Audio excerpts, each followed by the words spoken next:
तुमच्यासोबत पण असं होतं का? आपण नेहमीच घरी नेहमी बाकीच्यांचा आवडीचा विचार करतो. पण आपली स्वतःची आवड आपण विसरूनच जातो. तर आज इथे मी माझ्या आवडीचा हा मेनू बनवलाय. मस्त आंबट, तिखट असं हे गरमागरम टोमॅटोचं सार बनवलंय. कसं बनवायचं ते तुम्हाला मी दाखवते. सोपी रेसिपी आहे आणि त्याचबरोबर माझ्या आवडीचा अजून एक मी मेनू बनवलाय. तो मी तुम्हाला पुढे दाखवणारच आहे. तर भाताचा कुकर लावताना अगदी मनामध्ये आलं, की रोज डाळ खाऊन कंटाळा येतो. आज आपण आपल्या आवडीचं काहीतरी बनवूया म्हणून लगेचच 5 टोमॅटो भातावरती झाकणावर शिजवून घेतले. म्हणजे एकाच कुकरमध्ये दोन्ही गोष्टी झाल्या. त्यामुळे वेळेची आणि गॅसची सुद्धा बचत झाली.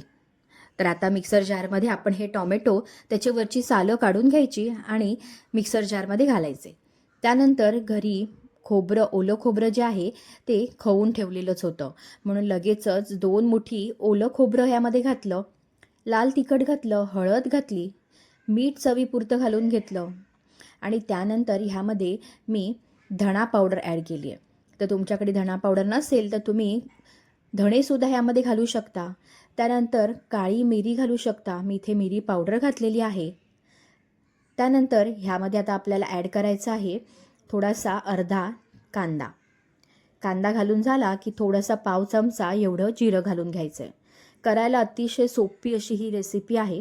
थोडंसं पाणी ॲड करायचं आणि बारीक असं गंधासारखं हे वाटून घ्यायचं. मग काय, सगळं रेडी आहे. अगदी 5 मिनटं जेवायला बसण्यापूर्वी हे फोडणीला घालायचं आणि गरमागरम असं हे जे टोमॅटो सार आहे हे भातासोबत खायला घ्यायचं. तर फोडणीमध्ये मी थोडंसं कढीपत्ता आणि त्यानंतर मोहरी घालून घेतली. थोडंसं हिंग घालून घेतलं आणि त्यानंतर हे वाटून घेतलेलं जे वाटण आहे, जे आपण टोमॅटो, खोबरं हे वाटून घेतलंय हे ह्यामध्ये ॲड केलं. नेहमीच आपल्याला डाळ खाऊन जेव्हा कंटाळा येतो ना, तेव्हा कोणत्याही सीझनमधलं माझं खाण्यासाठी फेवरेट असलेली हे टोमॅटो सार आहे. कारण जर तुम्ही हे गरमीच्या दिवसात खाल्लं तर टोमॅटोमुळे शरीराला थंडावा मिळतो.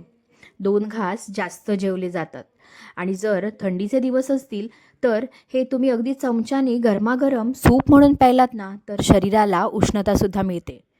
जर घरामध्ये कोणी आजारी असेल किंवा तोंडाला चव नसेल तरीसुद्धा तुम्ही हे चटकदार आणि छान आंबट तिखट असं हे चवीचं टोमॅटो सार नक्कीच बनवून बघा.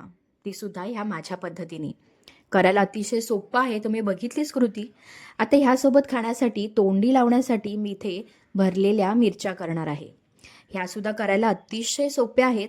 जे काही खवलेलं खोबरं होतं ते थोडंसं उरलं म्हणून त्यामध्ये थोडंसं मीठ आणि थोडीशी हळद घातली आहे.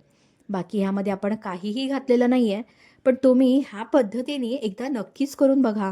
म्हणजे तुम्हालाही कळेल की हे किती टेस्टी बनतं ते. कधी-कधी काही साध्या सोप्या गोष्टींमध्येच खूप चव असते. आपण बऱ्याच वेळेला उगाचच सगळ्यांमध्ये मसाल्यांचा खूप मारा करत राहतो आणि त्या पदार्थाची जी मुख्य मेन चव असते तीच मात्र निघून जाते. तर आता चपात्या करून घेतल्या आणि त्याच तव्यावरती थोडंसं तेल घालून घेतलं.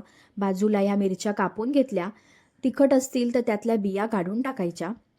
ह्या मिरच्या ज्या आहेत त्या कमी तिखटाच्या आहेत. ह्यामध्ये लगेच खोबरं, त्यामध्ये थोडंसं हळद आणि मीठ घातलं आणि खोबरं ह्यामध्ये भरून घेतलं आणि तेलावरती ह्या फक्त आपल्याला परतवून घ्यायच्या आहेत. मस्त गरमागरम असा वाफळलेला भात, त्यासोबत आंबट तिखट चवीचं हे टोमॅटो सार आणि ह्या भरलेल्या मिरच्या तोंडी लावायला असतील तर आहाहा! अगदी मनसोक्त असं जेवण होणार आहे. आणि आपलं मन जर अगदी आनंदी असेल ना, तर सगळी बाकीच्या गोष्टीसुद्धा ह्या आपण आनंदात करतो. अगदी समाधान मनाला असेल ना, तर घरातल्या बाकीच्या व्यक्तीसुद्धा समाधानी राहतात. त्यामुळे तुम्हीसुद्धा कधीतरी तुमच्या मनाला तुम्हाला जे आवडेल ते नक्कीच करत जा. तर आता इथे ह्या सगळ्या मिरच्या ज्या आहेत त्या एक दुसऱ्या दोन्ही बाजूनी आपण आलटून-पालटून छान मस्त भाजून घेतल्यात.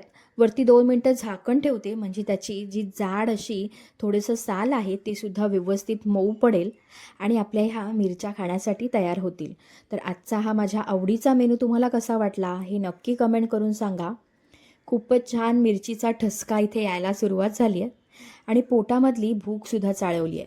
तर मी याचा आस्वाद घेते. तुम्हीसुद्धा नक्की ट्राय करा आणि कसं झालं होतं हे मला कमेंट्समध्ये सांगायला विसरू नका. पुन्हा भेटूया नवीन व्हिडिओसोबत.